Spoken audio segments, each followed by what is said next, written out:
ఆంధ్రప్రదేశ్లో సింహపురి రాజకీయాల రూటే సెపరేటు. ఇప్పుడు మరో అసెంబ్లీ ఎన్నికల యుద్ధానికి నెల్లూరు రూరల్ రెడీ అయింది. ఇక్కడ పాలిటిక్స్ చాలా టఫ్గా ఉంటాయి. మాటల తూటాలు, ఎత్తుకు పై ఎత్తులు చాలా నడుస్తుంటాయి. అలాంటి నెల్లూరు రూరల్ సెగ్మెంట్లో గెలుపు అవకాశాలు ఎవరి వైపు ఎక్కువగా ఉన్నాయి?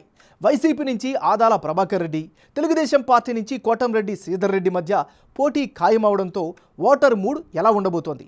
Big TV exclusive election survey పందెంకోళ్ళు 2లో వెల్లడైన అంచనాలను ఇప్పుడు చూద్దాం. వైసీపీ ఆదాల ప్రభాకర్ రెడ్డి వర్సెస్ తెలుగుదేశం పార్టీ నుంచి కోటంరెడ్డి శ్రీధర్ రెడ్డి.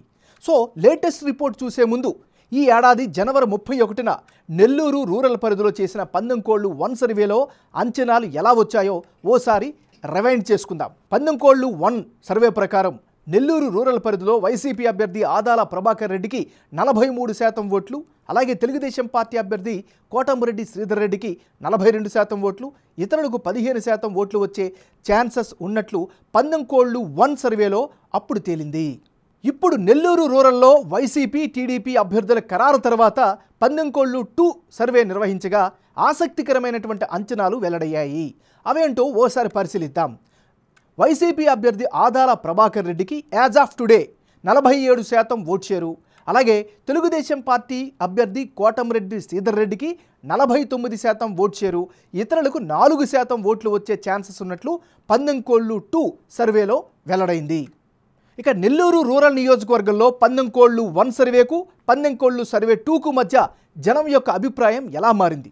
వైసీపీ, టీడీపీ అభ్యర్థుల్లో ఎవరికి ఎడ్జ్ పెరిగింది అన్నది ఇప్పుడు ఒకసారి పరిశీలిద్దాం. ముందుగా నెల్లూరు రూరల్ సెగ్మెంట్లో పందెంకోళ్ళు 1 సర్వేలో భాగంగా వైసీపీ అభ్యర్థికి 43% ఓట్ షేర్ వచ్చే ఛాన్సెస్ ఉన్నట్లుగా అంచనాలు వచ్చాయి. ఇప్పుడు అది 47%కి పెరిగింది. అదే సమయంలో తెలుగుదేశం పార్టీ అభ్యర్థిగా కోటంరెడ్డి శ్రీధర్ రెడ్డికి గత సర్వేలో 42% ఓట్ షేర్ వస్తుందని అంచనాలు వస్తే ఇప్పుడు అది 49%కి చేరింది. ప్రత్యర్థి కంటే కోటంరెడ్డికి 2% ఎక్కువ ఓట్లు వచ్చే ఛాన్సెస్ ఉన్నట్లు బిగ్ టీవీ ఎలక్షన్ సర్వేలో జనం అభిప్రాయంగా తెలుస్తోంది. ఇతరులకు గతంలో 15% ఓట్లు వచ్చే ఛాన్సెస్ ఉన్నట్లు తేలితే ఇప్పుడు అది బాగా తగ్గిపోయి కేవలం 4%కి మాత్రం పడిపోయింది. అంటే స్వింగ్ ఓటర్లు చాలా వరకు తమ వైఖరి డిసైడ్ చేసుకోవడం వల్లే నెల్లూరు రూరల్ సెగ్మెంట్లో చాలా పరిణామాలు మారిపోయాయని అంటున్నారు. ఓట్ షేరు మారడానికి, తగ్గడానికి, పెరగడానికి గల కారణాలేంటో పరిశీలిద్దాం. అంటే 2 సర్వేల్లో నెల్లూరు రూరల్ సెగ్మెంట్లో అభ్యర్థుల మధ్య మారిన ఓట్ల శాతం, అందుకు గల కారణాలను ఇప్పుడు పరిశీలిస్తే ప్రధానంగా నెల్లూరులో తెలుగుదేశం పార్టీకి అనుకూలంగా రాజకీయాలైతే మారాయి. నెక్స్ట్ ముఖ్యంగా వేమిరెడ్డి సహా కీలక నేతలు చేరికలు తెలుగుదేశం పార్టీకి బాగా ప్లస్ అవుతున్నాయి.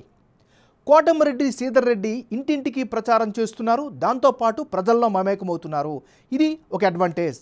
ఇక టీడీపీ, జనసేన పొత్తులతో పూర్తిగా సమీకరణాలు మారే, పొత్తుల వల్ల కూటమికి కలిసి వచ్చే అవకాశాలు కనిపిస్తున్నాయి. ఇక సొంత ఇమేజ్ పైనే ఆదాల ప్రభాకర్ రెడ్డి నమ్ముకోవడం కూడా ప్రత్యేకంగా కనిపిస్తుంది. ఇక జగన్ సంక్షేమ పథకాలపైనే వైసీపీ అభ్యర్థి ఆశలైతే కనిపిస్తున్నాయి. అంటే ఓవరాల్గా నెల్లూరు రూరల్ సెగ్మెంట్లో ఈసారి మారిన సమీకరణాలతో తెలుగుదేశం పార్టీకే గెలుపు అవకాశాలు ఎక్కువగా ఉన్నట్లు బిగ్ టీవీ పందెంకోళ్ళు 2 సర్వే రిపోర్ట్లో జనం వారి యొక్క అభిప్రాయంగా తెలియజేశారు.